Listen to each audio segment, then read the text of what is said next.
Assalamualaikum warahmatullahi wabarakatuh. My name is Risqa Fakhira Saputri. My major is English Education. I'm college in Ladefara University Palembang. I'm in PBI 4 class. Today I want to read tasks 7 and 8 in the literal reading.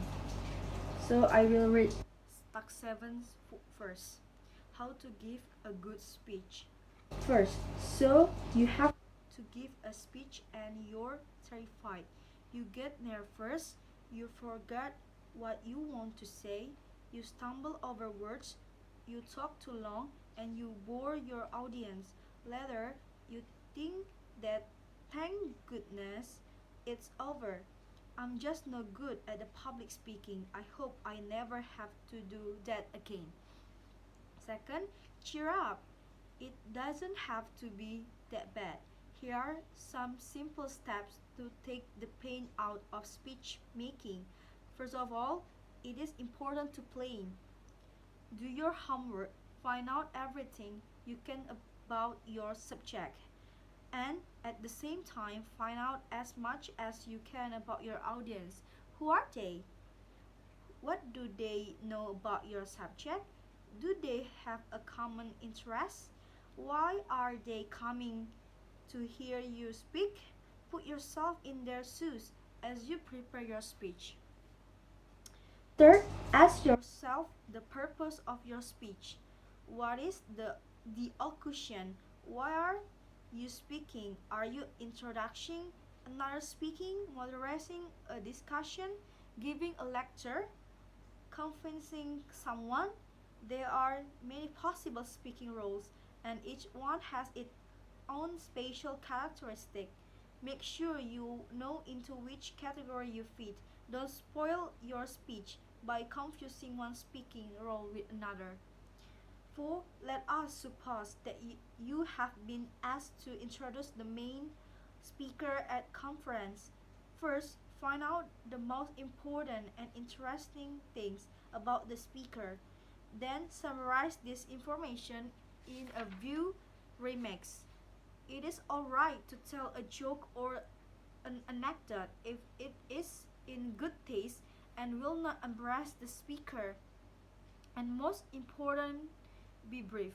Remember, you are not the main speaker. You are introducing the main speaker. 5. If you are a moderator, you should begin by giving a quick introduction of the people on the panel.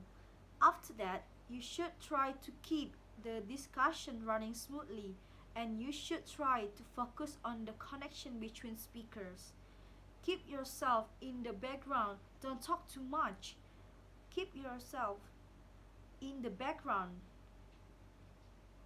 and don't interrupt the panelists. Be tactful and considerate. 6.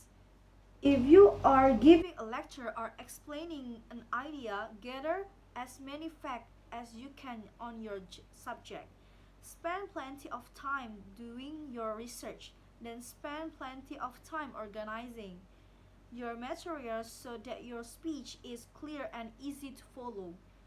Use as many examples as possible and use picture, charts, and graphs if they will help you make your points more clearly. Never forget your audience. Don't talk over their heads and don't talk down of them. Treat your audience with respect. They will appreciate your thoughtfulness. 7. If you are trying to sell something, you will need to convince your audience. Do you want them to vote for candidate A? Are you offering them a new improved toothbrush? This kind of speech is usually dramatic, but here too you must do your research and know your facts. 8. When you are making your speech, try to relax. Speak slowly and clearly, and look at people in your audience. Use simple vocabulary and expression whenever possible. Pause for a few seconds now and then to give your audience the change to think about what you have said. Make sure that everyone in the room can hear you. If it is a large room or an auditorium, you will probably have to use microphone. 8, 9, sorry. Just remember, be prepared. Know your subject, your audience, and your occasion. In the occasion, be brief, say what you have to say, and then stop. And be yourself. Let your personality come through so that you make person to person contact with your audience. Plus, if you follow these simple steps, you'll see that you don't have to be afraid of public speaking. In fact, you may find the experience so enjoyable that you volunteer to make more speechless. You're not confident yet. Give it a try and see what happens. Okay, this is the text 7. Next, I will read the text 8. Text 8 about what you don't know about exercise. Okay. A. Exercise. Everyone advised, but immediately when you try, you run into trouble. There is so much contradictory, sometimes incorrect advice about your exercising that you become confused. Test yourself on following through false quiz. It will tell you what you need to know. First, the best way to reduce the midsection is to do abdominal exercise.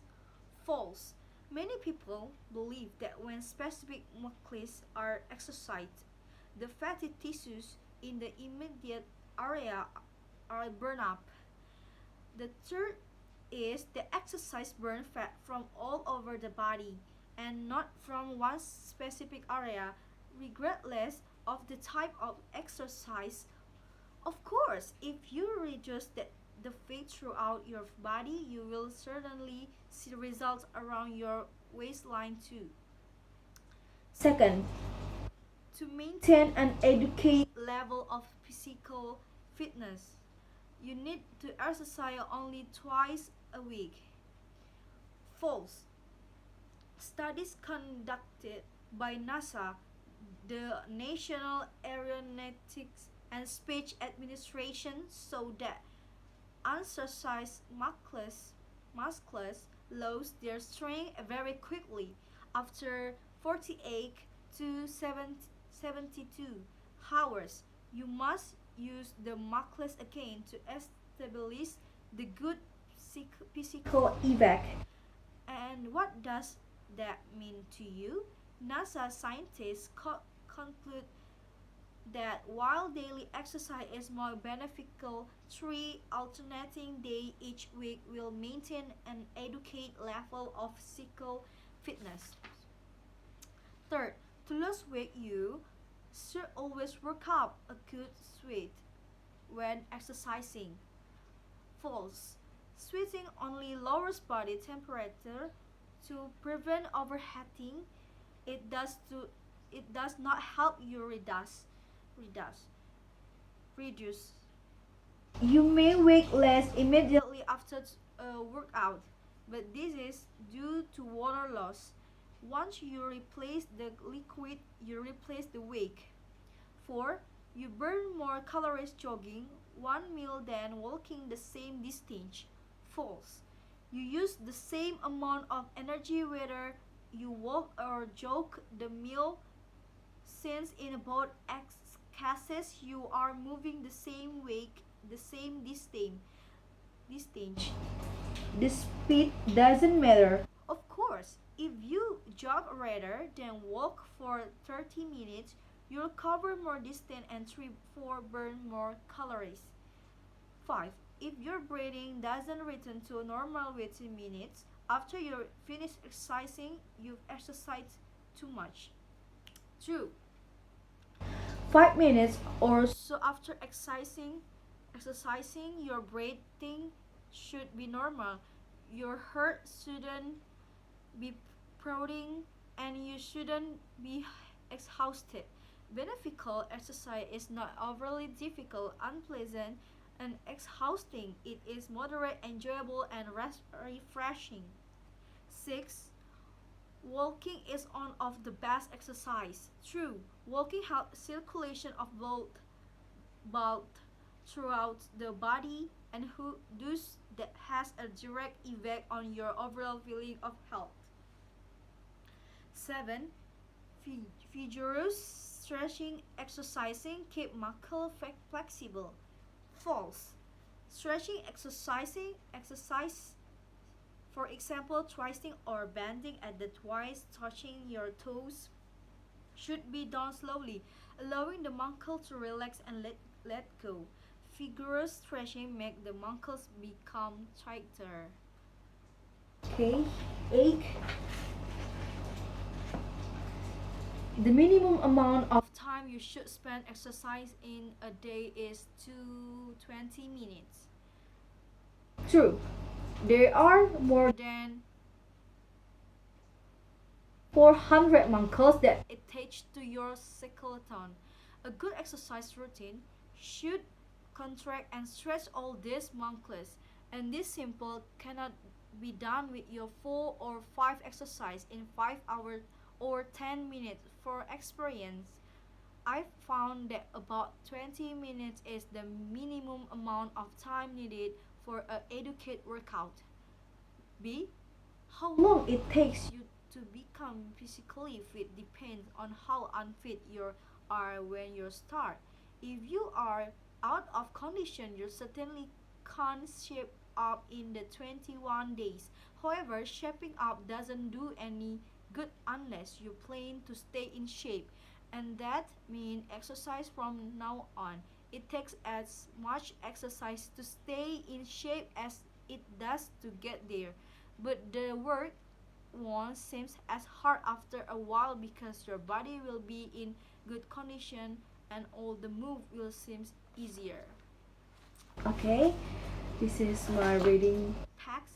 Thank you for your attention and watching. Thank you very much.